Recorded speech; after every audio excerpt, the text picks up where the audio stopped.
and welcome to Friday Night Football in Illinois, where we have the first ever 8-man football state championship game. We are at Monmouth College in Monmouth, Illinois, at April Zorn Stadium for the first ever encounter, and we've got Milford-Cissna Park going against Alden Hebron, and I'm old Coach Allball here along with young Coach Nate Allball, the head coach of Judah Christian. And Coach, you played both of these guys this year. In fact, I think you played them twice. What are your thoughts coming into this game? Well, there's no doubt that Milford-Cissna Park is the heavy favorite. They're just really a load. They've been a lot for everybody to handle in state. They did split with Lake Forest Academy, who was too big to qualify for the I8FA playoffs. But that was really the only team that could push them, and Lake Forest, a very talented, large school that's playing in our league. So they'll be the heavy favorite. However, Alden Hebron does have a real special quarterback and some hard-nosed kids, and John Lawler over there has been coaching for a long time. So if they can get a few breaks, they can keep it close, and if you keep it close, then we all know anything can happen. Well, as the game started off, when you see we've got a kick that went out of bounds, it looks like that Alden Hebron will be getting the football first and starting off at about their own 42-yard line as we get started here. Alden Hebron comes in with a record of 6-3. Milford-Cissna Park comes in at 7-2. Right away, I can see Alden Hebron's jumping into some alternate stuff. They're usually more of an I formation team, but it's come out in 2-by-2. And the ball is picked off right away. That is Trey Tetherow, number 7, a defensive back for Milford-Cissna Park. And right away, a big break goes toward Milford-Cissna Park. You know, Brad Judson is the guy that makes Alden Hebron go. He's a quarterback that is just multi-talented. First play of the game, he throws a pick. That's unusual for him. So Milford gets great field position here at the 37-yard line of Alden Hebron. And here you're going to see a little bit of what Milford likes to do. That's their running back, Kennedy Kunch, getting the football from quarterback Jared Shunke. Two good players, and I'll tell you, you're going to see a lot of them all night long as that game goes for about 5 or 6 yards. It'll be second and about 4 coming up for Milford-Cissna Park. Ball goes to the man in motion. That's Nick Allen. A lot of room down the sideline, and he's got tons of room. I think he goes all the way in for the first score of the game. That did not take long as Milford goes up on top here early in the first quarter, 6-0. Well, Milford-Cissna Park showed the ability to score a lot this year, and huge credit to Coach Schwartz. You know, as soon as they knew they were going 8-man, he and I worked together once upon a time, so we talked quite a bit. He went right out and started seeking out offenses, found a good resource up in Michigan defending state champs, and I've just been impressed with how much he's stuck to his system. Milford goes for 2, and it looks like they are close. And yes, the referee signaled that it's good, so a 2-point conversion puts Milford-Cissna Park up early here in the football game, 8-0. Well, it's going to be a tall task for Alden Hebron to slow them down, but they do need to slow them down. You don't have to necessarily stop them. The 8-man game, especially here in year number 1, everybody's scoring quite a bit, but they need to force Milford-Cissna Park to put more like a 10-play drive together to score, right? Because in a 10-play drive, we got a better chance to force a turnover, or Milford-Cissna Park might make a mistake, but it's that you got to avoid those big, long runs. Easier said than done when MCP boasts such talented kids like Shunke, Kunch, Allen, and the list seems to go on and on. Well, I think those will be the big 3 tonight, Shunke, Kunch, and Allen for Milford-Cissna Park.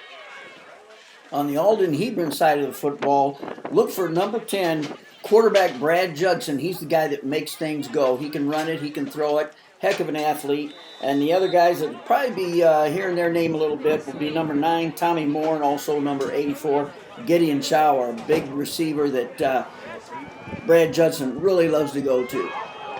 Another short kick by Milford-Cissna Park.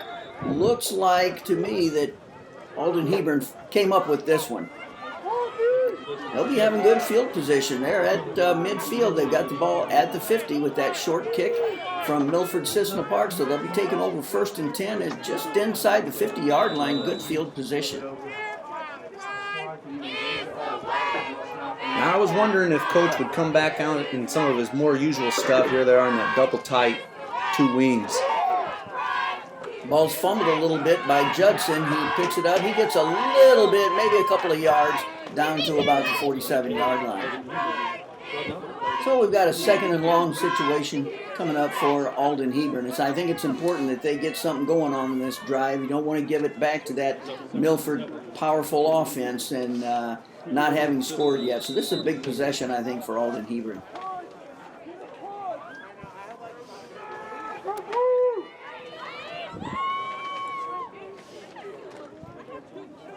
Alden Hebron coming up to the line. They're pretty much in, this is their base formation that they like to use with Judson in the shotgun.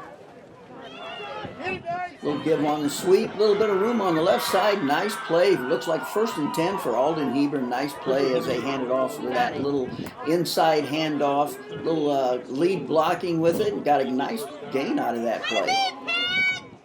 Yeah, it looked like that was the play they were trying to run the first play. However, just had that fumble. Judson had bobbled that snap a little bit, weren't able to get it off. Let's see what they go to here. Looks like they're sticking with that formation. Sticking with that formation. Another thing to keep in mind, we've got a very, very cold, windy, wintry night. Looks like Judson on the keeper, trying the right side. He's thrown for a loss by that swarming Milford-Cissna Park defense. And I think their defense, we talk a lot about their offense, Coach, but their defense was pretty darn good too. Well, you're not lying there. Defensive coordinator Sid Allen has been at Milford for many, many years and just kind of one of those faithful servants of the program. Loves it, loves the community. His boy is on the team, that number 4, Nick Allen. But we know what I've been impressed with them defensively is that they've just stuck to their scheme. Really kind of a 2-2-4 and cover 2, and they've just kept it very simple and stuck with their scheme and have given their kids something that's learnable that they can play at a pretty high speed. And you see the result. They got 2 big guys down there in the middle. There's that Cam Garrison. You can see Rudy King coming on. 2 big, strong kids down in the middle. You got Kunch and Shumke in the middle playing linebackers, and then just a lot of their stud athletes on the secondary there. Well, Alden Hebron spread it out a little bit on that last play, tried a screen pass out to the left, and it was completely blown up by Milford. So that'll bring up a 3rd and long situation. A lot of pressure on Judson, but he gets out of it.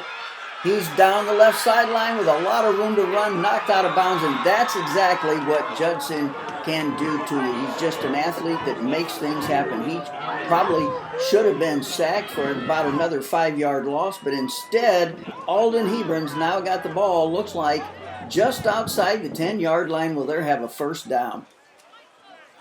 Well, you took the words out of my mouth. That's what I was going to say. That's how he would hurt you. That's how he does hurt you. Sometimes it's not planned how he's going to hurt you, but you put the ball in a real talented kid's hands, and things happen. Talented quarterbacks always bothered me when I was a defensive coordinator. You'd do everything right, and you'd have the guy cornered, and all of a sudden he escapes. A little bit different formation this time. Trips out to the right for Alden Hebron. Judson rolls to his right a little bit. He's looking. No one to throw to, and he's run out of bounds. He might have picked up a couple at the most. That'll bring up a 2nd and goal to go for Alden Hebron as they're trying to get something going here and get into the end zone. Judson, of course, is the guy that's going to be in control of things. We'll see what he can come up with on this play. Head coach John Lawler, he's a long-time veteran coach here in Illinois, and even though he's played a lot of 11-man football, I believe this is Alden Hebron's 2nd or 3rd year playing 8-man, so he's gotten used to the game a little bit, as opposed to Coach Swartz on Milford. This is his 1st year coaching 8-man football. Alden Hebron comes out with receivers to the left. Pass to the end zone, just through the hands of big tight end Gideon Shower. Coach, I saw this kid play twice against you guys. He didn't drop anything. That one went right through his hands, but it is a very cold, windy night. Well, I mean, that's an understatement. It is miserable out there. We were out there setting up before the game tonight, and I could not get up into this press box fast enough. I can't imagine what the temperature actually is. It is miserable. But so I can imagine that throwing, catching, all those things a little bit tougher tonight. Well, that'll bring up a 3rd down and long again for Alden Hebron, as they will be breaking the huddle, and again, trips to the left, receiver to the left side. Alden Hebron with the ball. Little room on the left side for Judson. He has run out of bounds at about the 10. Coach, we're going to have about a 4th down and 10 coming up for Alden Hebron. They're in a little bit of a bad situation here. 4th and 10. What do you think we're going to see from them? Well, I'm not sure, but you know, all you can do in this time is call your best, right? Probably try to get the ball to Shower or to Moore. And if it's not there, hope that Judson can make something happen with his feet. But, boy, Milford is stingy, and their size and strength really shows down here when you get inside the 10. It's hard to score. Well, we'll see what Alden Hebron comes up with. If it was me, I know I'd have Judson throwing to my big receiver, Shower. We'll see what they decide to do. And that ball is delivered on target this time, and I believe that is Gideon Shower with the catch. And that is a touchdown for Alden Hebron. Big 4th down play. A nice little slant pass right over the middle. I couldn't tell if that was Shower or if it was Tommy Moore on that play. But either way, nice ball and a good little catch in traffic. And if Alden Hebron could do a little of that, you know, again, they have shown signs both times we played them to really be able to sit back and deliver. If they could do that, they could make something happen. Well, you can see now going for 2, Alden Hebron comes out more of a power formation. That's not going anywhere. That play is completely blown up by Milford. So we now have the score. Milford-Cissna Park 8 and Alden Hebron 6 as we get ready for the next kickoff. Good job, Rudy!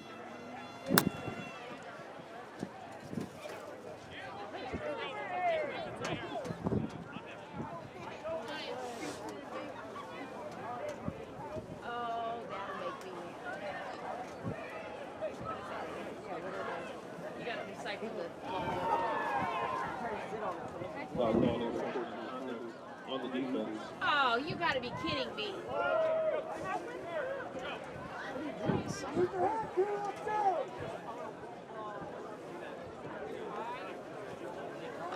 Unsportsmanlike conduct.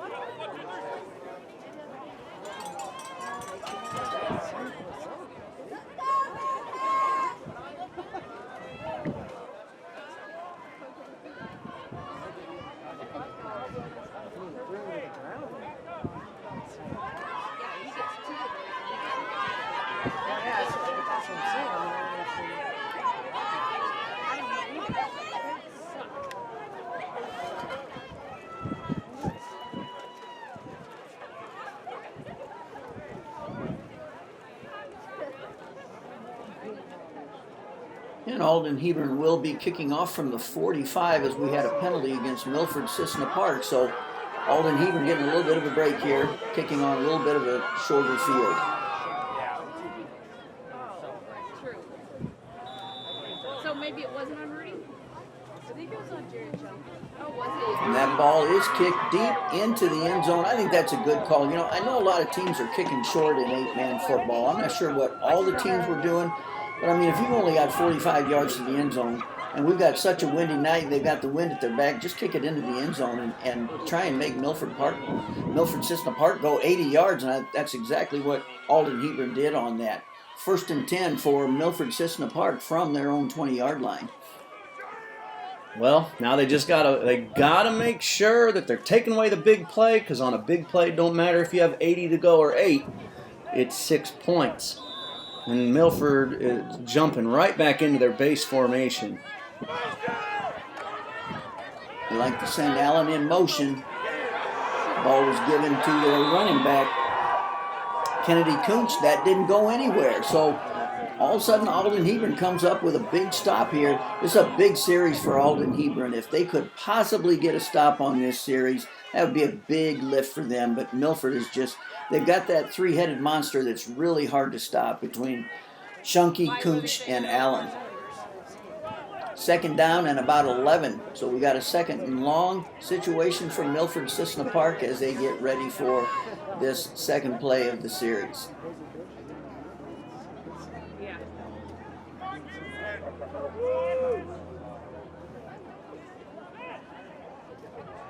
Oh yeah, it's not going to take much either. Keeper by the quarterback, Jared Shunky. And you can see his moves as he makes his way down the field. And there you go. You stopped one, and then you got to deal with the other. Jared Shunky that time kept it. You're going to see Allen coming across. You're going to see him sometimes get the ball, sometimes get faked to. You're going to see Kunch sometimes get the ball or get faked to, and then you end up with Shunky with the keep, and that's what happened that time, and he went for a big play. 1st and 10 all the way down to the 40-yard line for Milford-Cissna Park. They're deep. They're a little bit now into Alden Hebron territory. Here comes Allen on the right side. Nice play. He picks up about 8 or 9. It'll be 2nd and 1 inside the 40-yard line for Milford-Cissna Park. Good running back. That'll bring up a 2nd and 1 for Milford-Cissna Park. And I think I'll just call him MCP if I can remember. I just think of him as Milford a lot of times. Coach, after this play, I want you to give me a little bit of your strategy on how you tried to stop this high-powered offense. Give the Kunch right up the middle. He's got the first down as Milford now has another first down inside the 30-yard line. Coach, what were some of the things that you tried to do against these guys to slow them down? Well, I failed. We'll just start with that. I failed to slow them down, really. My first strategy was try to keep the ball on offense as long as I could. That always helps. Ball goes around the left side to Allen. Nice gain. Picked up about 6 or 7. And you know, at this point, when you can hold Milford-Cissna Park to 6 or 7, Coach, you almost feel like you did a good job. Yeah, especially on that jet play. Nick Allen's got great speed. He's extremely athletic. I could see him being their main running back next year. So that one of our keys was we need to make sure we at least are in position to take away Jet. That was one of our thoughts. We got to be in position to take away Jet so that Jet doesn't go for 50, 60, 70 yards, that we at least make sure Jet doesn't beat us. Another pretty good play there by the defense of Alden Hebron, as only a couple of yards on that play, and that'll bring up a 3rd down and looks to be about 2 or 3 yards to go. Nice play by the Alden Hebron defense. Beyond that, we're just trying to make sure that we're playing that interior as fundamentally sound as you can. You got to have somebody with the eye on the guards, because old Rudy King takes you to just about every play. He's pulling all over the place and blasting people. So take away Jet. Let their guards take you to the interior stuff. Now, they do have some influence stuff. They'll lie to you once in a while. And beyond that, you got to have the dudes to stay with them. And a lot of first-year players. Well, in fact, we had nothing but first-year players. So we really couldn't match up with them physically and man for man. But strategy-wise, those are some things we were doing to try to slow them down. Well, as we can see that Milford did get a first down via penalty. So they had a first down on that play, quarterback keeper for about 2 or 3 yards. Actually, no gain, so 2nd and 10. Alden Hebron's playing some decent defense here in this last couple of series.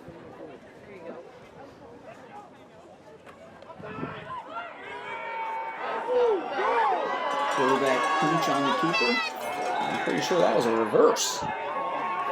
I think you're right. I did see the guy coming back on the other side. I didn't see him get the football. So a little bit of razzle-dazzle by Milford-Cissna Park on that play. Picked up a couple. They got about a 3rd and 8 coming up. Well, they've got a lot of things they can do on offense. they've just pretty much run the football so far. And coach, is that what they're going to do most of the time? Are they just going to run the football? Is that their game?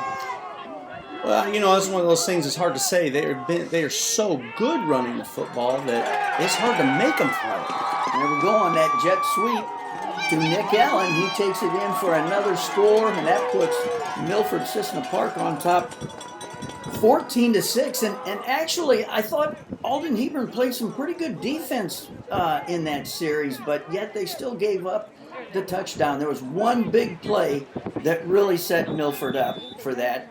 Other than that, Alden Hebron played some pretty decent defense, but they did give up the touchdown. Well, I'll start by correcting you there. That was a fake to the jet, and they gave it to Kunch. That was Kunch on the touchdown.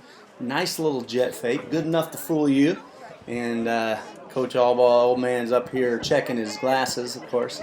But hopefully, we're a long way away. I'll help you keep an eye on things. And there's a little toss to the outside. I believe that's Kunch keeping the ball. It's a little tough for me to see. Yeah, you know, I could use the excuse that my bifocals are giving me problems. And there would be some truth to that. But the truth is, sometimes I miss things. Ball was taken in for a 2-point conversion. And that now puts Milford-Cissna Park up here in the first quarter, 16-6. And again, we'll check and see how Alden Hebron can answer this.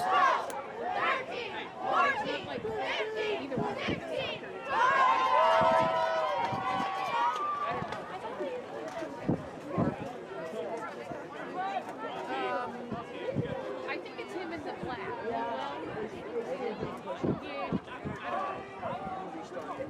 I gotta believe that's him in the flat. I'm sure it is.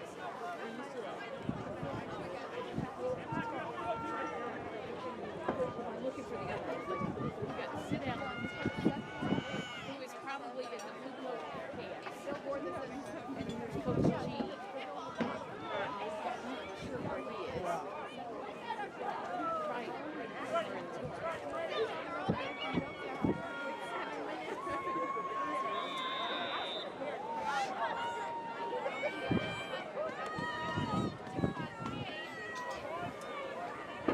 And we're ready for the kickoff from Milford-Cissna Park. We'll see if they kick short again. And they do. Another short kick, taken on the 50-yard line by Alden Hebron. Coach, how much of the onside kick, so to speak, did you guys see this year, and how much did you guys utilize it? Yeah, we saw it quite a bit. We pretty much exclusively onside kick for my team.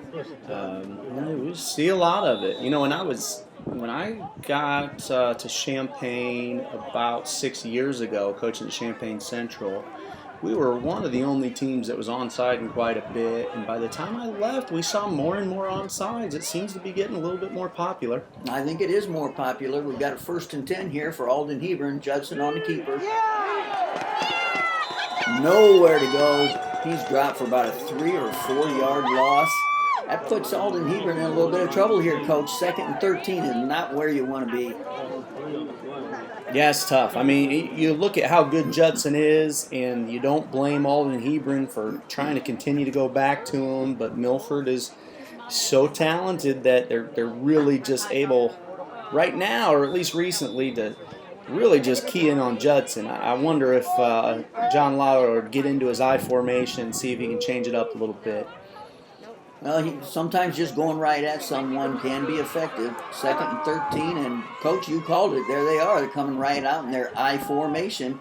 We'll see what they do from here. Little toss play to the left. Goes for no gain. 3rd and 13, but you called it. They trying something a little bit different. Yeah, that was a little bit of a wrinkle. I hadn't seen them do much of that before. Usually they're going to be in 2 tight ends when they're playing in their I. That was 2 split ends. And, of course, in the 8-man game, you're going to play with 2 split ends. You're playing with 3 linemen. And, so it just leaves you with not a lot of blocking inside. Now, Alden Hebron has a great bootleg game, a little boot action. That's what I'm thinking right now, them on boot action. But it doesn't look like it's coming. They're spreading it out. Spread back out again with trips to the right. Judson in the shotgun. Long pass downfield, overthrown and incomplete, and that'll bring up a 4th and 13 for Alden Hebron. They're going to have to kick the ball away to MCP. They had a little room for that. It was a nice route, and they had a little room, and Judson just misses. Again, with this wind whipping and that cold, I mean, it's one of those nights where you can't hardly stand outside without thinking about the cold. You know, we're talking about the cold, and I don't know if anyone can really appreciate just how cold it is tonight. It truly is the very coldest night of the season, and I'm going to say this. As the Alden Hebron player goes back to punt, this is one of the coldest nights that I've had in the last 10 to 20 years at a football game. No lie. That ball went out of bounds, and the refs are marking it, and this is not looking very good for Alden Hebron. That is going to end up with about a 7-yard punt. That's a killer. I'll tell you, that's a killer. Now, I'm not sure what the idea was. It looked like he tried to kick toward the sideline. I know they want to keep it from those dangerous MCP players, but man, you got to get more out of your punt than that. Huge opportunity here for MCP to really put a huge momentum swing to this game. And they're dangerous. Look out. They're going to go right back to their base stuff, bring Allen in motion, and kick it off. They go trap. And they go to trap play to running back Cooch right up the middle, picks up about 3 or 4. And again, it's just what I talked about before. If you can hold these guys to 3 or 4 yards, you feel pretty good, and that's just what they held them to there. That'll bring up a 2nd and 7 for MCP with the ball at about midfield.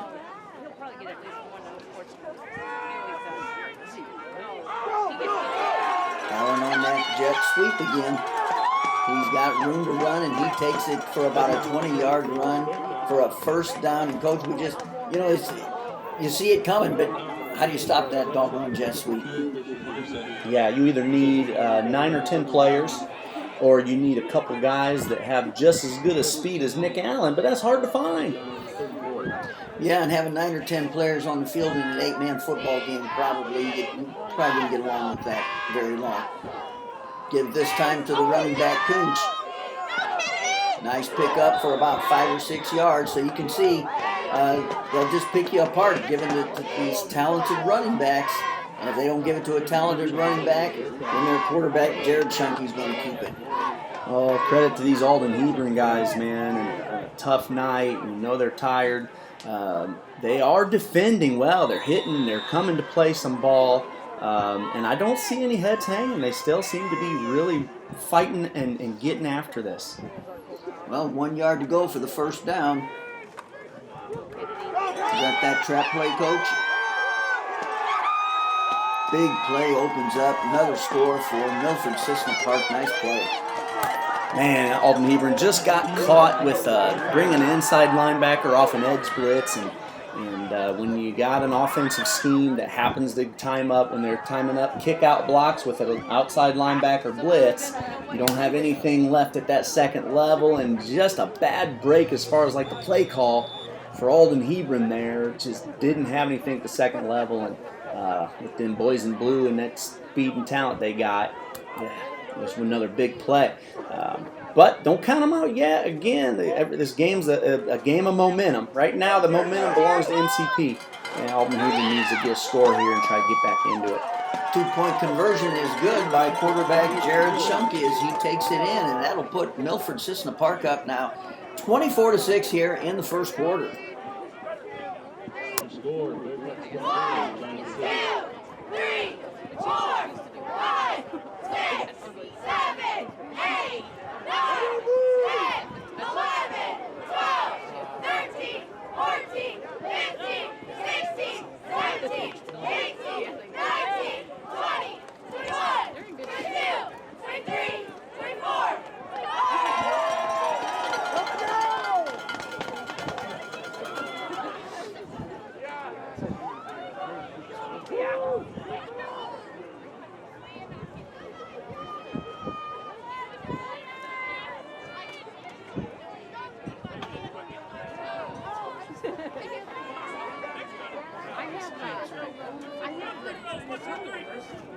your shoes? They're the Hunters toe warmers. You put them in your boots. You want to try them? No, but I do have some.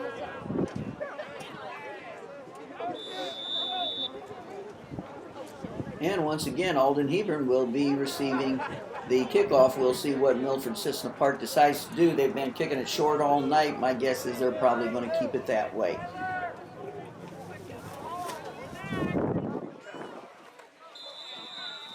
And it was another short kick. Looks like Alden Hebron did come up with it, and they'll have a 1st and 10. They got good field position, Coach. They've got good field position. Yeah, tough drive last time. They got to get back to what they do best. I really like their quick passing game right now to Gideon Shower and Tommy Moore. I really like getting in the eye and just hitting Milford with a couple ISO plays. I think they're going to have to get back to that. And I always tell my guys, when things aren't going well, I don't know that the answer is something far-fetched. It's usually just we got to do what we're best at a little bit better. Well, especially it's still early, Coach. It's still in the first quarter here. We can see they're coming out in that I formation with 2 split ends. Probably how it's going to happen. ISO play came right at them. Not much. Maybe a yard. Could bring up 2nd and 9. They've been in that eye a little bit, about 2 or 3 plays. Haven't got.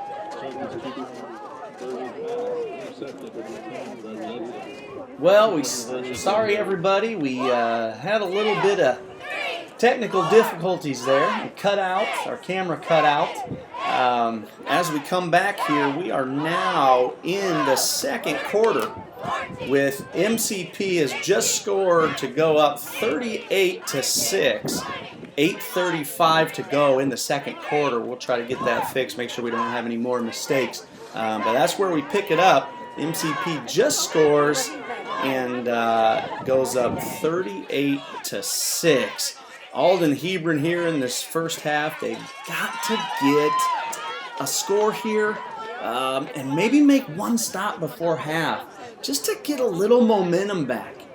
Well, we pick up the action here in the second quarter. And as you said, MCP is up 38-6. They've built themselves up a nice lead here in the first half. So far, they've pretty much had their way.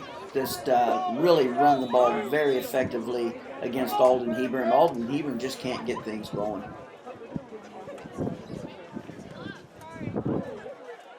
A little bit of a longer kick this time. The ball's on the ground, and it looks like, oh, wouldn't you know it, Milford-Cissna Park boots it over that first line, Coach. The ball bounces around a little bit, and who comes up with it but Milford-Cissna Park? Holy cow, that's not what Alden Hebron needed. Man, you get in a game like this, and I really feel like I'm pretty impartial. I know the MCP guys pretty well. I used to coach at Milford, but I've gotten to know John Lawler really well as we got this association going, and he's a really good guy and a friend of mine now too. So I feel very impartial, but I can't help to feel right now a little bit bad for Alden Hebron because while our camera was cut out, they're just really catching a lot of tough breaks, and you put this tough break on top of the other tough breaks they've been having. You just want to see it. You want to see the tough breaks go both ways, I guess, in a championship game. Well, you don't want to see anybody get blown out. In a championship game, you'd like to see a good competitive game. And on that play there, now that was blown up by Alden Hebron. It looked like it was going to be a reverse, Coach. That's probably that reverse that they ran a little bit earlier. But this one didn't get handled very well, and a nice play by Alden Hebron to blow it up. That brings up a 2nd and 20 situation. But you know both coaches, and you don't root for one team over the other, but you do want to see a good game. You don't want to see a team just get blown out and make bad plays. Quarterback keeper this time. You can see the athleticism of Jared Shunke. Nice little footwork there as he found a little hole and he skipped to his left and back to his right. Nice gain, gets some of that lost back. It'll be 3rd down and about 6 yards for Milford. MCP does keep things simple, but I don't know if you noticed there, that was an unbalanced formation. Tight end over to the side of the 2 receivers. And they just have a couple little wrinkles in there. You don't always pick them up if you're not paying attention. But there it was. That was that counter tray away from the two receivers, and freshman Angel Salinas is in the game now, giving Kunch a break. Yeah, and I know that Salinas has got a little speed too for a freshman. Nice play up the middle, caught by number 8, and I'll tell you, he's taking it a long way. Nice little screen pass, middle screen by Milford-Cissna Park, and that just shows the versatility that they have. Little tight end screen right there to Alex Barney, mixing it up, and sure enough, man, they needed a big play. They got a big play, and now probably right back to work on what they do best. That was well executed. You know, you got to hand it to MCP tonight. They are executing very well. Whatever they do, it's done very well, and that's why they've got such a big lead tonight. Well, you know, sometimes we were talking about Alden Hebron catching some tough breaks. Sometimes a great team makes you look bad at times because they do things so well. Long pass to the end zone, broken up by Alden Hebron. That will bring up a 2nd and 10 situation, and that's a good point, Coach. You know, sometimes you say, well, we didn't play very well, and I hear fans say that a lot. Gosh, we just didn't play very well tonight. But you look over on the other side, and that other team that you were playing had a whole bunch of studs that pretty much had a lot to do with why you didn't play very well that night. Yeah, MCP can do that to you. We got some teams here tonight. You see a lot of Polo fans here tonight, a lot of teams from over at Cuban North Fulton. 2 teams that are planning on joining the I8FA next year, and I know they are pretty eager to get out and take their own crack at MCP. I think after watching MCP get a lot of credit this year, watching MCP have a lot of success, I think Polo and those other teams, River Ridge, that are getting ready to come in are going, hey, we're going to get our crack at these guys. We're going to see what we can do against them. Nice play by Shunky that last time. That ball was snapped a little bit high. He reached up, snagged it with one hand, and then took off to his left and turned it into a nice play. Well, we've got some good athletes out here playing tonight. That'll bring up a 1st and 10 for Milford as they're ready to take it in again. They line up in their power formation in the I. Right up the middle, Coach, quarterback sneak. Good toughness by the Alden Hebron kids, not just kind of getting run over, holding their ground as much as they could. That'll bring up a 2nd and goal for Milford. They were in their power formation that time. Let's see if they stick with that. Just a quarterback sneak, nothing fancy, that's for sure. You know, I'm not sure I've seen MCP get stopped in this formation yet this year. It's really their goal line set, but they seem to be able to just kind of come at you when they want to. Same formation. Give the fullback right up the middle. He is in for a touchdown. They didn't go with the quarterback sneak, but they did take it right up the middle on that little handoff up the middle, and then that another touchdown for Milford puts them up now 44-6. Looks like that was Kunch on a little trap play. You know, a well-executed trap, you kind of lose the ball for a moment. You go, oh, wait, who has it? And I had that feeling right there for a moment, so I really feel like that's when you know you got a well-executed trap. And it looks like Garrison's coming in for Kunch.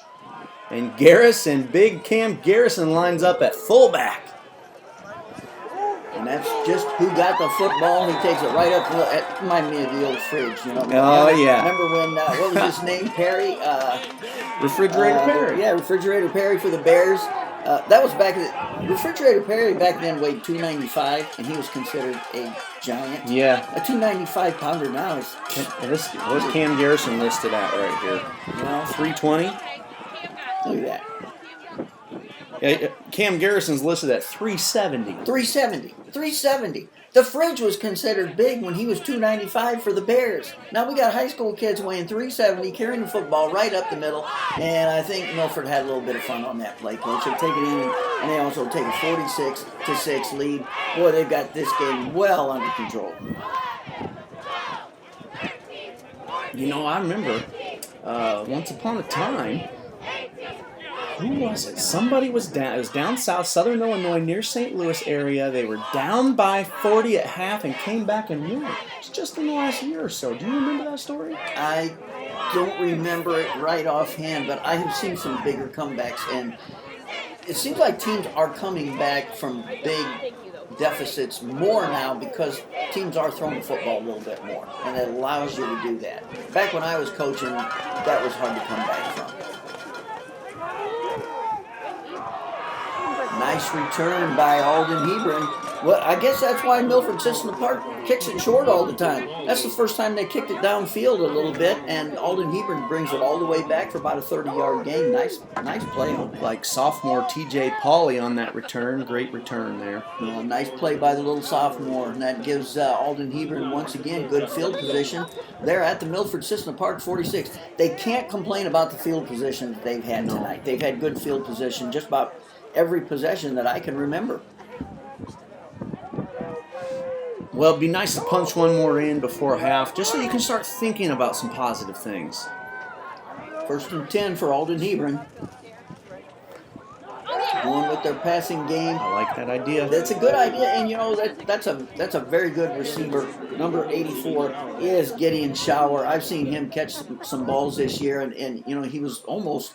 I saw him play against you guys, and it was like everything that came his way, he caught. He is good. He is very good. Again, I 100%. I think that's the cold, and what an advantage to be able to run the ball effectively that MCP has. They haven't needed to throw it, and Alden Hebron needs to be able to throw it, and it's hard to execute in this wind, in this cold. But you know what? You can't make excuses, right? It is what it is. The weather's always a factor. I do think Alden Hebron's going to need to be able to find a way to run the ball. Maybe try to get their trap going. They need to probably try to be able to run their trap, ISO a little bit, and if they have any sort of counter play, if you remember that counter play from the first series that popped for close to 10 yards, I think they got to get something going in the interior. Well, the offsides penalty gives Alden Hebron a 2nd and 5, so that helps their cause a little bit as they come up. Looks like they're going to be back in that I formation. I like that. ISO play goes up the middle for about a yard or two. They're just not getting much out of that, Coach. I'll tell you what, though, I don't hate that. I would keep pounding away. That looked like a little ISO play, but with like a belly G scheme in front of it that guard pulled to kick out. I really like that idea. I think it would serve them well to stick with it. Well, that'll bring up a 3rd and 3, and looks like they are sticking with that I formation, 2 tight ends. And there's the boot. There's the boot that you talked about earlier down the field, and there it is. That's what the boot play can do for you. As they came out, and they hit big number 84, Gideon Shower, going across the field. Nice play. There's that boot action to a really good receiver, Coach. Well, you know, I think Gideon Shower's a first-year football player, too. Just came out, decided to come out to help the team. He's probably about 6'3". I don't know what that was listed at. He's a big kid. Take a look on boy, him. Boy, what a player, though. And that boot at the perfect time. Now let's see if they get back after it and try to come downhill. There you go. So is that kind of a little quick fade out? Just a little quick out. Yeah, a little quick out to Shower. Shower makes 2 big plays in a row. He's a big kid. How big is he, Coach? Look on that 6'3", 195 he's listed at. Yeah. John Lawler says, okay, time to go to Shower. Shower, after a couple drops, comes back and shows you what he's capable of. Great job to him. And just what they needed, a score here before the half. That was a nice play. Nice play. Nice throw by Judson. Nice catch by Shower. And they got Milford to jump, I think. And that'll put the ball from the 3 to the 1.5. Give Alden Hebron a little bit closer here to try and get this 2 points in. And that's a unique formation. You see they're in their double tight. It's like an I formation like they were in, but the I is offset. I've never seen much of that before this year. It's interesting. Like they like to just flip it to that halfback right there, and they do. That's number 30, Thomas Weber. Alden Hebron's freshman. Good little player, man. And a hard-nosed kid to come in as a freshman and play against these big boys from MCP. I don't believe I've ever seen the I offset that much. Yeah, that's almost over their tight end, which in an 11-man game would be over the tackle. Yeah, I think that's the first time I've seen fullbacks offset a little bit in the I formation, but I don't know if I've seen the whole I shifted over that far before. So that's a little bit of a unique formation there that Coach Lawler has come up with. It is unique, and they'll come up and they'll look at how you're aligned. They're either going to QB sneak it, or if you're not lined up if you are there to take away the QB sneak, then you flip it out to that little I back, and he just runs, kind of like an offset ISO right up the middle. It's tough. We opened up our season with Alden Hebron, and my kids were brand new to football. It was their first game ever. And Alden Hebron, is pretty multiple with their formations, these offset eyes and double tight with two wings off to one side. And we were, I didn't know what they ran. I had never seen them on film. So to open up with them was tough.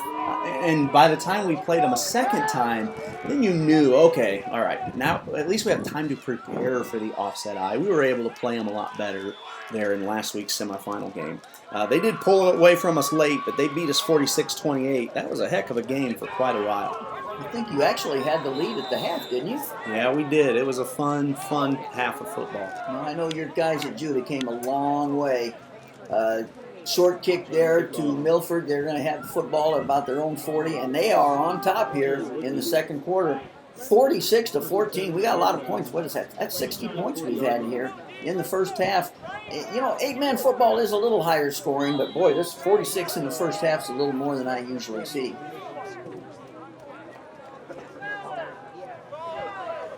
Milford gets to work here with a 1st and 10. Nice little dump-off play, and it's going for big yardage down the right sideline. And that looked like it wasn't going to be much. It turns into about a 30-yard gain. That is number who, Coach? That looked like number 30, Thomas Weber, the freshman coming up to save the play there. They're tough with these screens, man. They're tough with these screens. Again, Milford executed. They looked like they were in trouble a little bit on that play, but they pulled it off. 1st and 10 again for Milford. Uncharacteristic mistake by Milford-Cissna Park that time. The snap went over quarterback's head, and we haven't seen much of that tonight. They've been playing pretty much flawless football, but not that time. That'll bring up a 2nd and real long of about 16 or 17. Well, a good break for Alden Hebron to see if they can slow them down here and force a tough 3rd down. They need to get a stop here. Quarterback keeper. He's slippery. He escapes to the right side, goes for big yardage down the right side, and another 1st down for Milford-Cissna Park. They almost had him at the line of scrimmage, but he slipped away. Yeah, that was Austin Stevens, number 93. I watched him on that play. He played that counter play very well. He spilled the kick-out blocks. He got hands on Shunky. Shunky's hard to bring down, though, and he got away from it. But Lucas Dalmas, it says here. Lucas, number 16, on the stop for that play. 1st down for Milford-Cissna Park as they're going to try and put another one in here. Incomplete. That'll bring it back for a 2nd and 10. That's another thing. That reminds me also, Coach. Sometimes your guys are in position and they just miss, and they miss some tackles. And I know, again, sometimes fans say, boy, we just didn't tackle well tonight. But sometimes you got to look at the other team, and their backs were pretty darn good. And, they make you miss. And that's the case here with Milford a little bit. When in doubt, go to trap. Well, went to number 3, Kennedy Cooch again on the running back, big running back on that play. How big is he, Coach? Well, first of all, T.J. Pauly right there for Alden Hebron brought him down. Again, not an easy job because Shunky's 6'1", 180. Good size. Oh, I'm sorry, Shunky, that's the quarterback, 6'2", 170, while Cooch is 6'1", 180. That's 2 big, bad dudes right there in the backfield. That's a nice sized high school running back. Give again to Kennedy Cooch as he takes it down the left side. You can see they just run him out of bounds. They didn't tackle him, but they did run him out of bounds. Well, you got to use that sideline, right? That's your 12th defender, as them coaches say. But I guess in the 8-man game now, I got to say, that's your 9th defender right there, so you got to use that sideline. Good point, Coach. 9th defender. Yeah, you don't have a 12th defender in 8-man, but you got to use that 9th defender. We'll talk about those sidelines a little bit later, Coach. Now they're just going to stick with it. They're going to keep giving it to Cooch and try and get it in here.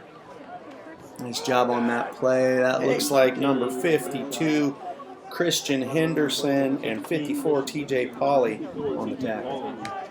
Alden Hebron's doing some hitting on those last 2 or 3 plays. They're coming right up and knocking Kuntz right out of bounds. He's only getting a couple on each play. Milford trying to take it in here.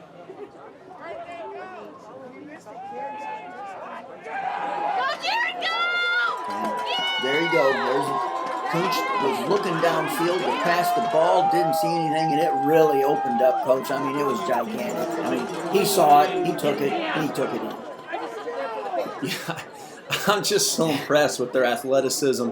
They're really very good, man. You know, what else do you say besides that? They're very, very good. They're good.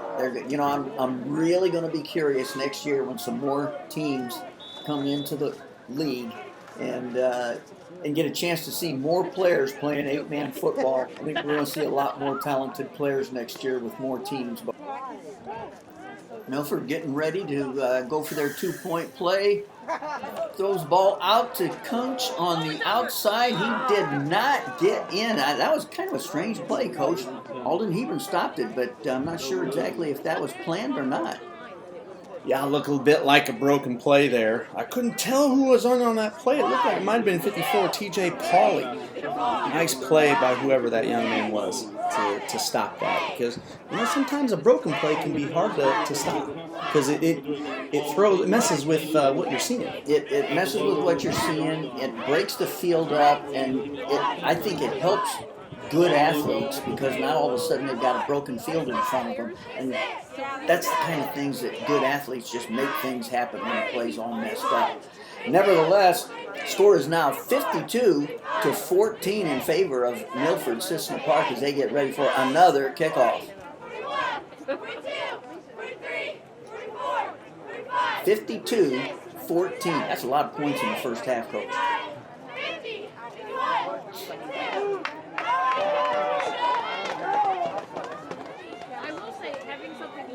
I'm sure Milford is going to go with the short kick again. They don't want Alden Hebron to break one here right before the half. You can see that they need a holder to hold that football. It's just so doggone windy. Yeah. Otherwise it's going to blow off. They kick it a little bit deep, fumble a little bit. There we go. Another nice return. Alden Hebron once again gets good field position. They've got the ball on the Milford-Cissna Park 45. They've always had the ball at the 50 or 45 all night long, whether Milford kicks it deep or whether Milford tries a short kick. Yeah, number 16, Lucas Daumas on that return. If I'm not saying your last name right, Lucas, I'm sorry, but it was a great return. Nice job. Well, that'll bring up a 1st and 10 for Alden Hebron, trailing 52-14. Well, not a lot of time left, but let's see if they can punch something in. A little bit of a different formation here. Fake the jet sweep.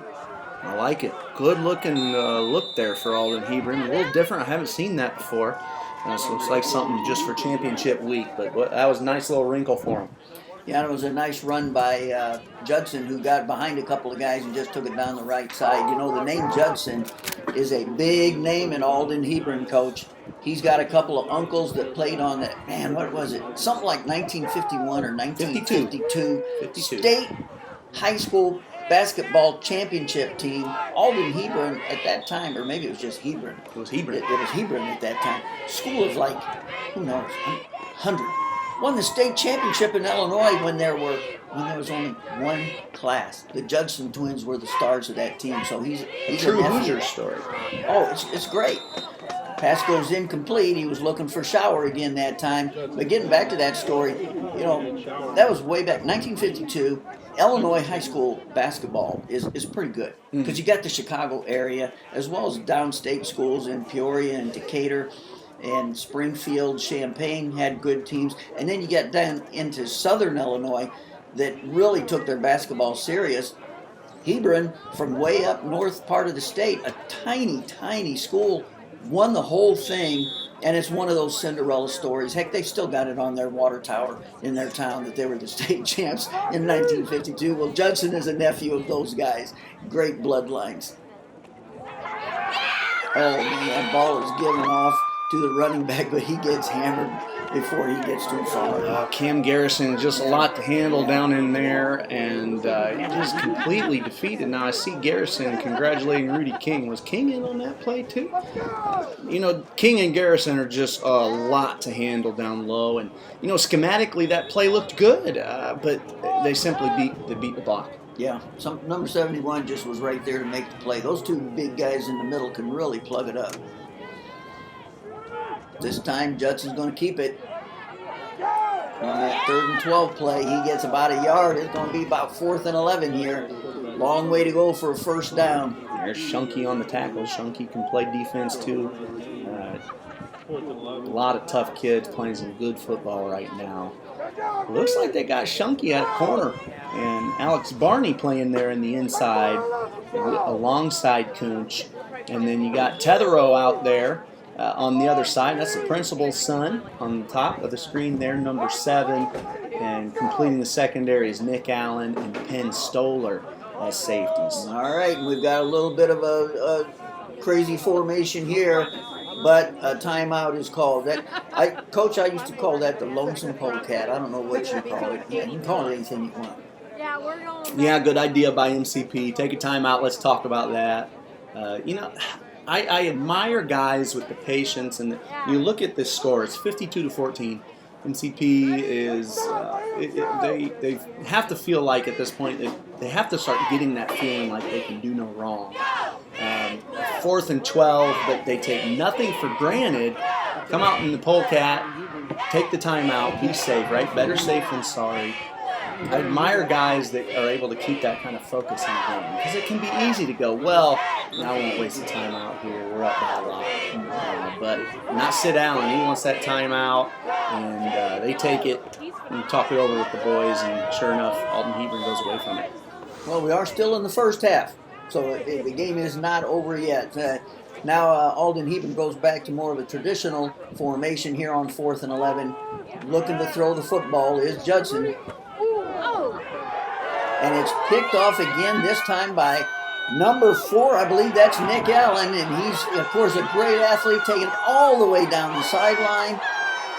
He's going to have to score because time's running out. And a great play by number 84, Gideon Shower. As time expired. That was their last play of the half, Coach. Gideon Shower stuck with it. I saw 2 great plays. I'm going to give credit to both of them. Yeah. Nick Allen, what an interception. He took the ball, made a few cuts, got down the right sideline. But I love to see a kid not give up. And Shower did not give up, chased him down, and the score stays 52-14.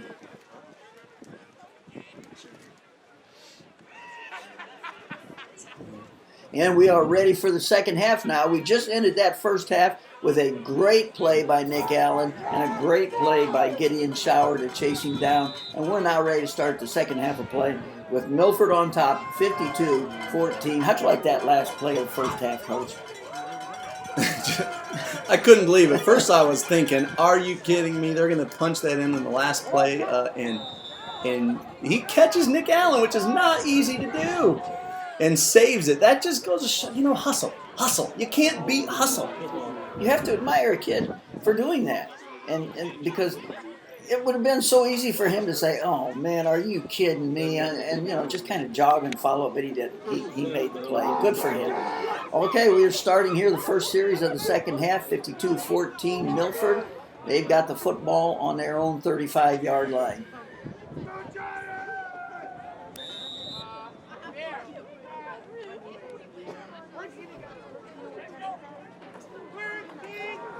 Milford starts the second half off pretty much the way they started the first half off with a big play for Kennedy Cooch as he takes it up the middle, cuts out to the sideline. Another big play from Milford-Cissna Park. It'll be a first down for them, Coach.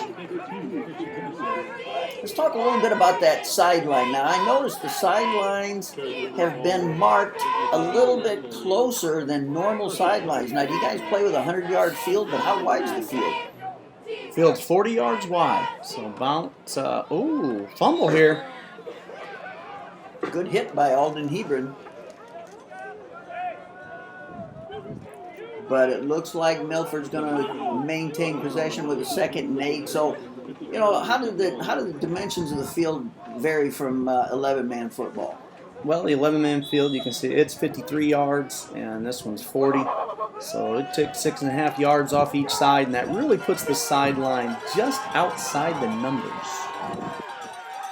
Another big play by Milford-Cissna Park quarterback Jared Shunke keeping the football, and he takes it on a big play all the way down to about the 10-yard line, but it looks like it might be coming back, Coach. Now, did you find that, what kind of adjustments did you have to make with a narrower field, or did you not have to make many adjustments because you had fewer players? Does it kind of balance out? Yeah, I didn't see any sort of adjustments that had to be made with the narrower field. You know, the only adjustment was standing on what felt like I was standing on the field. That's the only adjustment, was standing where I was standing felt awkward for a while. Outside of that, schematically, no adjustments. It feels normal, you know, with a lesser amount of guys. Oh, there's unbalanced. Unbalanced, 2nd and long. So they go unbalanced right, but he takes it back to the left. Nice play.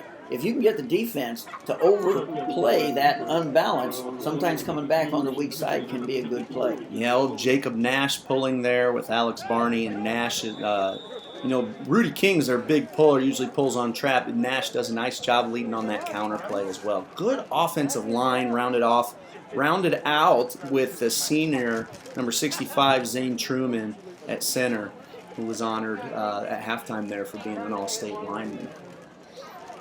Well, we'll talk about that all-state team in a few moments here, but right now we've got a timeout on the field. I think, you know, we were talking about that narrower sidelines. Your guys at Judah, that's the only kind of sidelines they ever experienced. You know, they had never played 11-man football before. I think the adjustment would probably have to be for the backs and the players being used to having more room to run. Well, happy to see Christian Henderson there getting up after that play. He looks like he'll be able to play again. Hopefully he can. You know, Alden Hebron already lost number 9, Tommy Moore, one of their main men, earlier in this game, and that's just such a huge blow, especially on such a small team like Alden Hebron. To lose anyone is a killer, and they've lost more so far, and hopefully Christian Henderson will be back. Can't remember what your question was there. Well, we've got a 3rd and 10 situation. We're just talking about the players having to make the adjustment to a more narrow field. But on this 3rd and 10 play, maybe a 1 or 2 for Cooch at running back. That'll bring up a 4th down. Hey, this is a big opportunity here for Alden Hebron. They've got them stuck in 4th and 9. If they could get a stop here, I mean, this is a great way to start the second half. I'd look out for a screen in this situation. They've hurt them with 3 or 4 screens already. They've hurt them with a couple very bad. We'll see what Milford comes up with. A little swing pass to the left, and that is a screen pass to running back Cooch, and he's taking it all the way in for a touchdown, and that's exactly what they did. They pulled some linemen out there to the left side, kind of rolling the screen a little bit, it looked like. The quarterback rolled to his left a little bit. The linemen were pulling to the left, hit a little screen. There they go again.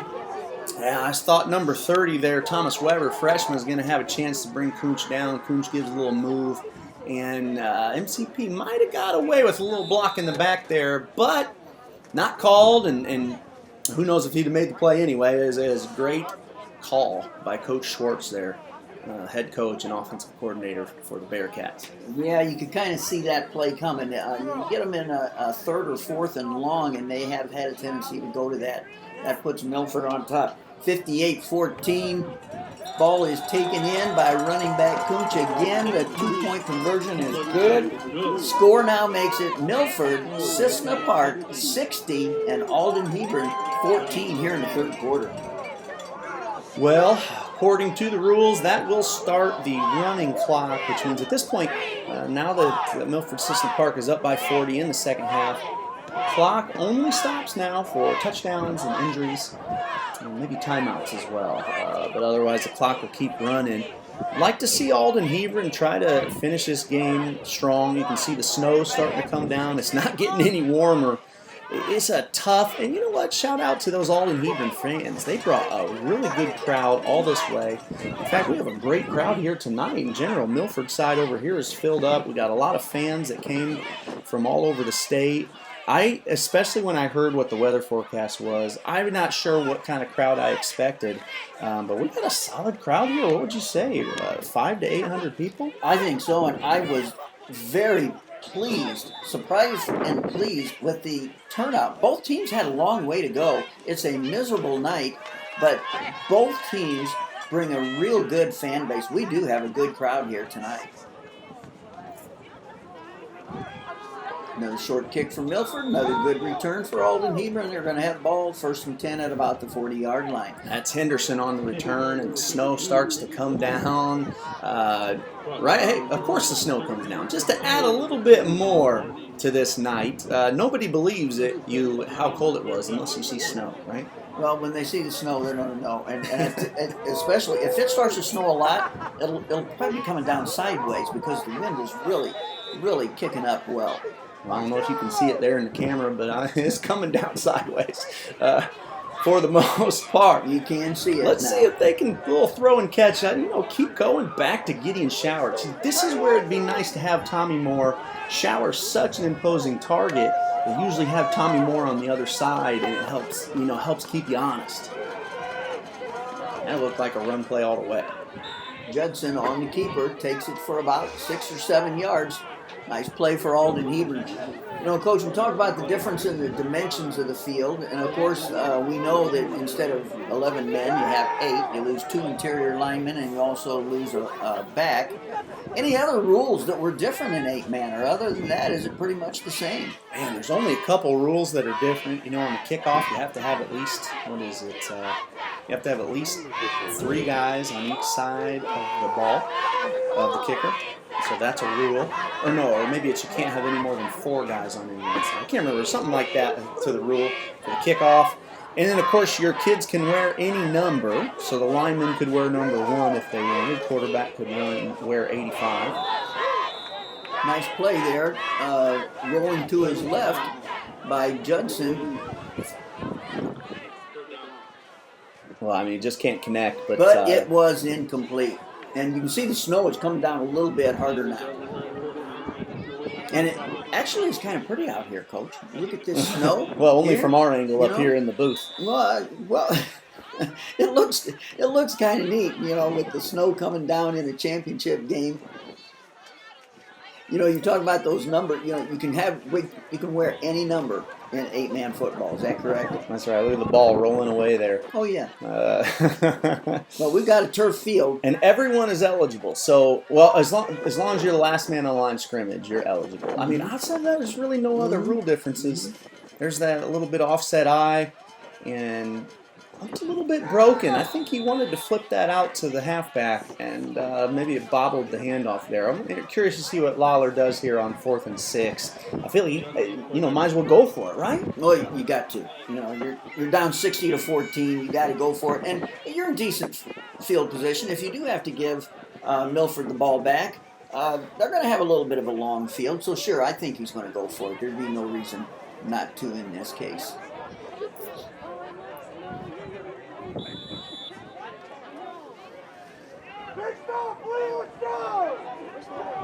Back to that odd formation, the old lonesome polecat, as I call it. And they wanted to hit a little screen pass out here to the right side, overthrew his receiver, and that will turn the ball over to Milford-Cissna Park. Yeah, it really just comes down to the snap in that situation. If you don't get a clean snap, kind of just throws your timing off, right? And then Judson had to go to his left to get it, spin around, and come back and make that throw. It's kind of like that shortstop has to make that throw over to first on the double play with somebody sliding into his feet. It just makes the throw harder. Well, I think it was a good idea. Oh, I think it was a good call. I think it was a good idea, but the ball was just overthrown. And, it was a lateral. You could tell that was a backward pass. So if it hadn't been caught and stayed on the field, that could have been a scoop and score. But nevertheless, it's going to be a first down for Milford. You talk about the numbers, they can wear any number. Did I tell you my Peoria Manual story, Coach, about football numbers? No, sir. Okay, I'm going to tell you that story as Milford gets going here. Back when I played football in Peoria in the 60s, Manual was always a powerhouse. And I know they're struggling these days, if anybody knows Illinois football. As we see the ball given off on the right side, is that the little freshman coach? Oh, no, that's still Nick Allen. Oh, that's number 4. That's Nick Allen. He just continues to run. But Manual had really good football back then. Well, their numbers started at number 40. And then they went 40, 41, 42, 43, etc. And their 2 best running backs, O.C. Jordan and Al Smith. O.C. was number 66, and Al Smith, man, what was his number? It was 50-something. So they had odd numbers. They just started at 41 and went right up the line. They had an old school coach that said, hey, you're going to take the jersey that we give you. And that was their numbers. It was crazy, but, we knew that was Manual. I like that, actually. I might try that. I might go to that. Hard to bring down. He runs hard, and finally they get him down after about a 5-yard pickup. Nice job by them Giants of Alden Hebron, kind of standing their ground, being tough. That number 74 in on that play. Tommy Paul. Also see Gideon Shower in there. Good job to these guys who continue to play hard. 93 down in there, Austin Stevens. Well, they're staying at it. They are continuing to hit. Milford is up big, 60-14 here in the second half. And I think they're going to be content to just keep pounding away. Yeah, you might see them taking a little bit longer with each handoff or with each snap. I don't think they're going to be in a hurry to get the play off. Nice job again. Alden Hebron standing their ground. And Milford hasn't taken anybody out. Nice defensive play. I like it. I like it when a team keeps playing hard. Alden Hebron's hanging in there. Well, Zach Herring checks in for the Giants.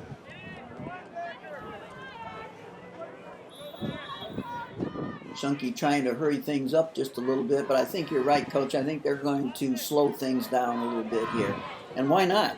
You've got the running clock. You got the state championship game in hand. You've got the big lead. Slow it down and take your trophy, right? Mm-hmm. And hit the road.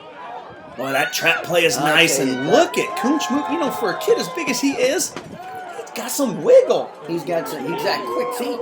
He's just got quick feet. He's got good footwork. He was starting to his right. He cut it back to his left. Again, the skill players for Milford are really impressive, as well as their line. They got the total package. They really do. That's why they're. They had a 7-2 record this year, and they're playing in the state championship. Well, their game. only loss was to Lake Forest Academy, and they also lost to, I believe, Sterling Union Catholic out of Wisconsin, who is one of the top teams in Wisconsin. I'm not sure if they won the state championship this year. They might have been state runners-up in Wisconsin a year ago, or state champs. They're one of the top 2 teams. That's their only loss. And honestly, I'm talking to Coach Schwartz after that game. They kind of got thumped. But he said that game was one of the best things that happened to them because they learned so much about their defense, about what's it going to take to stop really quality teams at this level and in 8-man. What can you get away with? What can't you get away with? What do you have to kind of checks and things you have to change when a team puts 2 backs in the backfield rather than just having one? He just said he learned a ton from that game. And I think it really helped shore their defense up, something they needed to happen because, again, they're just so talented. There are not many people that could push them here in Illinois. Well, you can see they're just sticking with the I formation and keeping it pretty basic, keeping the ball on the ground. And Penn Stoller on the carry there. He carried the ball on the last play, too. So we've got some other guys getting a chance to carry the ball a little bit for Milford-Cissna Park. But, for a lot of these teams in Illinois, this is something new, Coach, as we get into 8-man football. A lot of people think this is a good idea. Instead of small schools just dropping their program and letting that football field go to waste, some of them are saying, "Hey, let's play 8-man. Football's football." Well, I mean, when you walk the school hallways on a Friday, and everybody's in their school jerseys, and the cheerleaders are in their uniforms, and they got those bows in their hair that are the color of your school color, and not one person in those hallways that says how many guys are playing on the field tonight at one time. It just feels like a Friday in America. It's good for your school. I really believe in it. And yeah, I would love for us all to be able to play 11-man. I've heard some guys say they like 8-man better. I don't know that I would say that. To me, I just want my school to play. And whatever it takes for my school to have a team, that's what I'd be willing to do. And that was certainly the case for us at Judah. And Milford-Cissna Park have had nothing but positive things to say about this transition for themselves and just the spirit and life that has brought to their school. It's been great. I see it growing just because, right? Why co-op with another 2 schools? If you are from such and such a school and you grew up there and you wore green, you don't want to go wear red. There's something to be said about your town and keeping that alive in your school. Well, I think there's a lot to be said for that. That goes back to tradition. And when you have a tradition, these are my school colors. That's my field out there. My dad played out there. My grandpa played out there. My uncles played out there on that field. And that's your town pride. And the whole town, especially in small school football in Illinois, the whole town gets behind you. That's what you do on Fridays. And this is the 8-man game for schools that couldn't really field a team in 11-man and had to co-op. This is getting that tradition back, and I love it. I really do too, and this year the playoff system was really a lot of fun. We were 1-5 going into last week's game, and I've been an Illinois high school coach my whole career, 18 years now, and I love the I8FA playoffs. I absolutely love them. I love that you have to qualify. It's really a lot of excitement. So I didn't know how I would feel about being 1-5 and going to a playoff game, but I'll tell you what. It felt like a playoff game. There was energy. The excitement was real. And it was fun to prepare for during the week. There was an excitement even in our own program. Whether we were 1-5 or 5-1, there was an excitement. And it was great. So I'm excited to see these playoffs grow, especially next year. I think we're going to have 12 to 14 teams. And the association is tossing around some ideas for playoffs, but one idea is to just let everybody in, especially just because we're trying to grow it, right? I don't know if it'll stay like that forever, but as we try to grow this, let's get everybody in the playoff, and let's have some fun. Playoffs are fun. Well, I think, I saw your game against Alden Hebron when you guys played them and you had the lead at the half. Your guys were pumped up. They looked like a 10-0 team who was trying to get to a state championship game. They were pumped up. You guys were excited. It was an exciting football game. It was a beautiful day on a Saturday. So it was playoff football, and it was just a great thing for both teams involved. And we can see now that Milford is taking it in on another score. They've been keeping it on the ground in the I formation, just kind of pounding away, trying to just put this game away. That put Milford up 66-14 here in the fourth quarter. How many teams actually played this year in Illinois, Coach? Well, technically there were 6 of us, but 2 of them were not eligible for the state playoffs. Lake Forest Academy being too big, and Illinois School for the Deaf plays, but they don't want to be in the playoff system. Their kids go home around this time of year, so it doesn't work out for them. So that left 4 eligible teams for the playoffs in year 1, and when I was talking to John Lawler about getting this thing going, we just kind of said, we're going to have a playoff in the state championship game. Who cares how many teams? It could be you and one other team. If there's only 2 teams in the state that play, but you're the better one of the 2, to me, you're the state champ. Isn't it amazing what just the word playoffs does? You look at the pro sports. in the NBA, in the NFL, and Major League Baseball. Playoffs, when playoffs come, March Madness. it's a whole different animal. So, yes, there were only a few teams playing 8-man, but you guys got the playoffs started. You got to start them, and you guys got it started. Now it's only going to grow every year. How did you guys manage to try and get playoffs going? How in the world did you end up at Monmouth College and those kind of things? Well, we got them going just by saying that we were going to do it. As we looked at what options we had, we were a first-year program. We started our football program from scratch. I looked at what options we had. I knew we had 150 kids in the school. We ended up getting 17 kids to come out for the team, which was a blessing. We knew that playing 11-man would be awfully tough. I felt like 8-man was the way to go for the foreseeable future. So I gave Lawler a call, and we just said, let's get this going. I think we can get Milford-Cissna Park to come with us if we go, since they'll have a team down in the southern area. When I say southern, more central, but to play against as well. I just said, we have to have a playoff. And John agreed wholeheartedly, and I think he was maybe a little wondering, okay, but how would we do it? And at the end of the day, he and I just chatted for a while, brainstormed, then we started pulling teams in with us. We said we're going to make an official association. We did, mocked up a logo, made a website, and just said, we're doing it. It's kind of one of those things where you just say, if you want it to happen, you got to proclaim it. So we proclaimed it and just started plugging away and said, this is what we're going to do. Made a schedule, made playoffs, 4-man playoff, seeded it. When you're a sports guy and been around schools and sports teams your whole life, you know everything about making a tournament. So we just made the tournament ourselves and plugged away. And one big blessing was getting Milford-Cissna Park to jump in with us, because Steve Tetherow, principal over there, Clint Schwartz, head coach, have done such a great job really being flag bearers for this movement. They've taken it very seriously. They've promoted the sport. They are so proud to be playing and being in this inaugural league. It's just been so good for our association to have them, as I said, as flag bearers for the association. And how about Monmouth College? How in the heck did you guys end up here, Coach, tonight? Yeah. Well, John Lawler had a contact here. I think his boy played here. And so, and I've worked with Scott Braun as well. I do some things on the side with football and websites and stuff. I'd work with Braun, which is their head coach. And so we just had a connection. We reached out. We knew we wanted to play at a Division III school. We wanted to play at a college with a pretty nice stadium.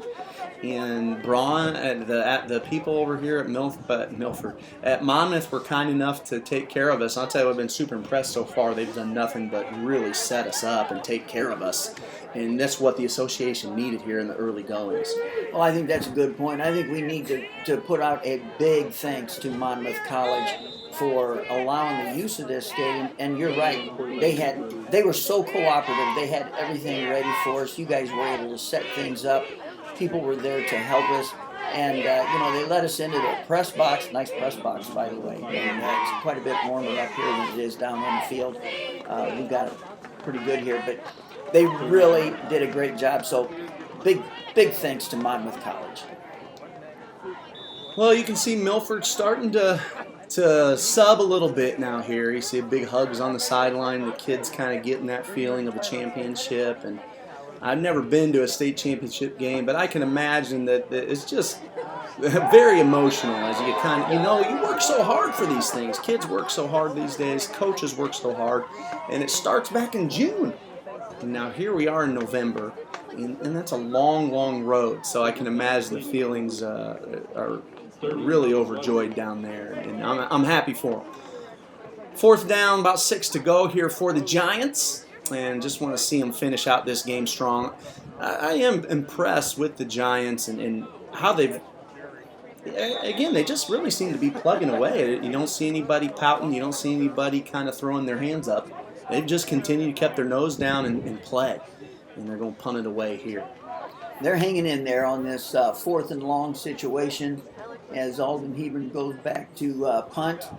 Get it away, and it'll turn the ball back over to Milford-Cissna Park. But, you're right. It's It's just great for the kids. Everybody says, well, we worked really hard. Everybody says that. Everybody says, well, these kids deserved it. They worked really hard. But the truth of the matter is, everybody does work pretty darn hard. In this day and age in football, if you're in the weight room all spring and all summer, a lot of teams do a lot of 7-on-7 type stuff. All programs are asking a lot of the kids and a big commitment. Everybody does work hard. It turns into a long season, and you do love to see the kids get rewarded with something like this at the end of the year.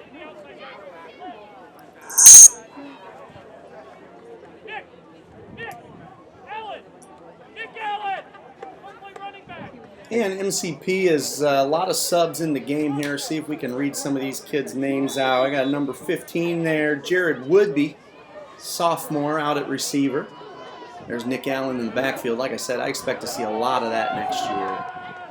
And I think, who's that? Number 22 at quarterback there, Nick McKinley, freshman quarterback. Yeah, and you see he was brought down by number 84 for Alden Hebron. Boy, Shower. I'll tell you what. We didn't talk about doing this, but I'm going to have to say my Alden Hebron player of the game is Gideon Shower. He's been everywhere. I'm super impressed with him. I don't know if your vote would be the same, but I got to give a nod to that young man right there. My vote would be the same. As good as Judson has been all year, and as good as he's been in this game, Milford's done a great job on him. Shower has come up with some big catches, some big plays. He's hustled all night. He's playing on both sides of the football. He would definitely get my vote. And they force a fumble there. Shower along with Christian Henderson force a fumble, and it looks like MCP jumps on it. Yeah, they'd have to give my nod. Yeah, number 89, we've got sophomore Melanie Georgie in for the Giants here in the state championship game. Good for her, being able to play in this type of a game. Well, she's been a part of the team all year, and then she gets a little bit of reward here too, and why not? And over on the MCP side, that's Caden Randalls, number 9, freshman wide receiver, who's getting some playing time as well, and he checks in number 51. Ryan King, I have to believe that is a younger brother of old Rudy King. Ryan is 6'5", 220. 6'5", 220. I'd take that at tight end in the pros. I'll tell you what, he just got a burst that is awfully special. I had this young man in class as a teacher back in my time in Milford. He was just a little squirt, and honestly, he didn't pay much attention to sports. If you'd have told me that he was going to be this good, I would have been surprised. He just didn't look interested. And here he is. He's an absolute stud. I think I am more impressed with him each time I see him play this year, and this is my third time seeing him play. Some kids come out of nowhere. In grade school, they weren't really standouts. They may not have even been that interested, as you say. But all of a sudden, they get into high school sometimes. That sophomore, junior year rolls around, and they start to blossom. And bam, there they are. And I'll tell you, this kid can run the football. Alden Hebron still playing tough D, hanging in there tough. Kinley on the carry there. We're getting closer here to the end of the game. It's still 66-14 in favor of Milford, but both teams still going at it, and Alden Hebron still playing good defense. I want to shout out a couple more guys getting some playing time for MCP. That's number 60, Micah Sheridan, a sophomore, and number 10, Nick Warren, a freshman over there, tight end, playing for the Bearcats.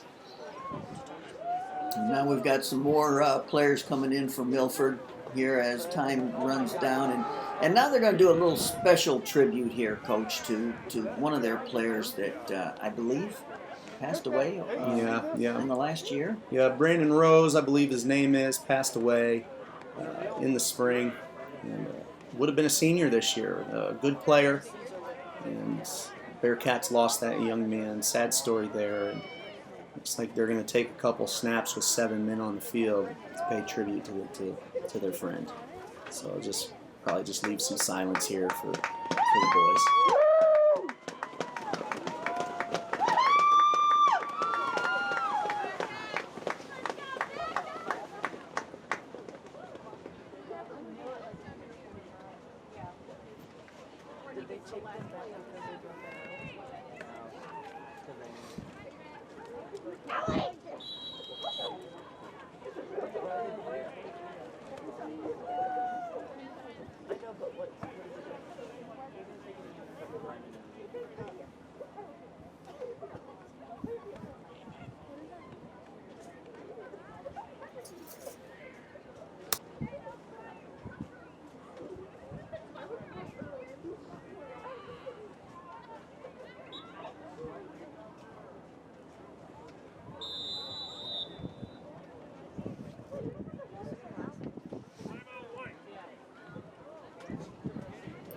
A nice tribute to a teammate that passed away.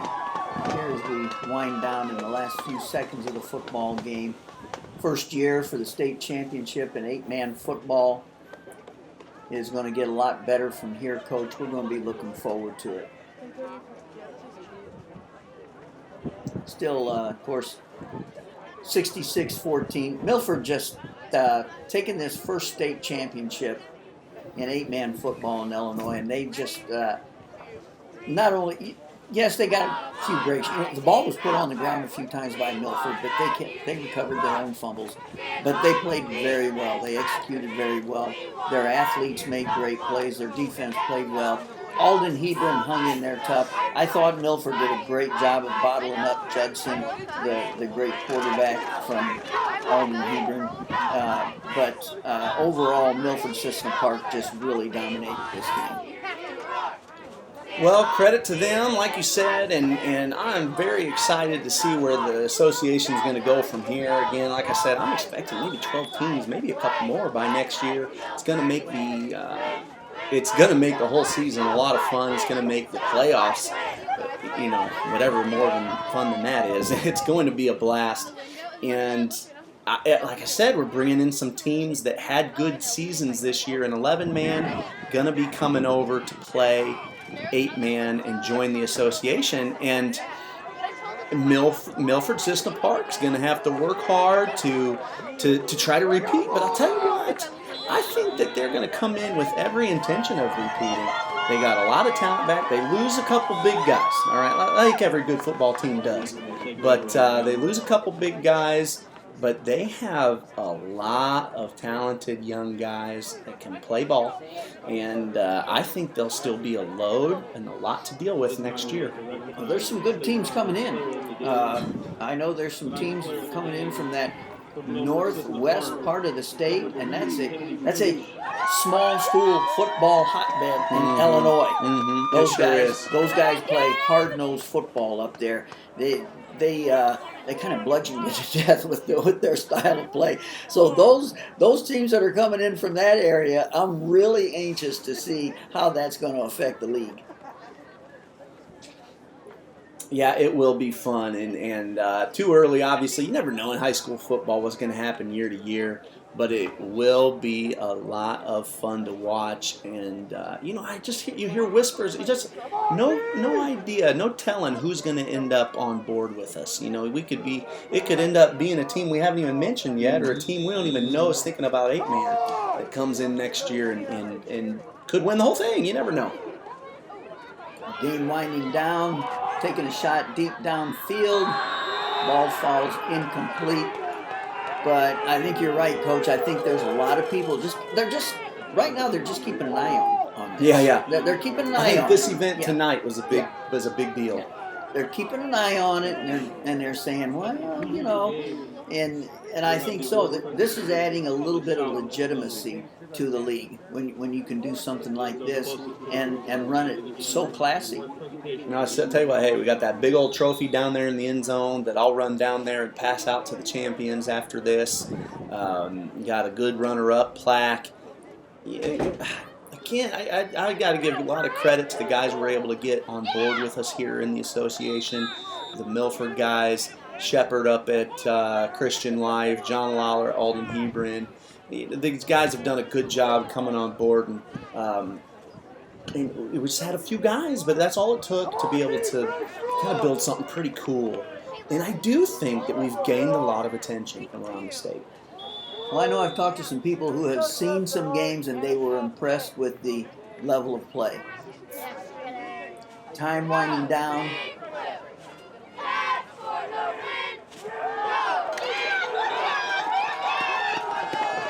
Fourth down coming up for Alden Hebron as we come to the end of the game here, Coach.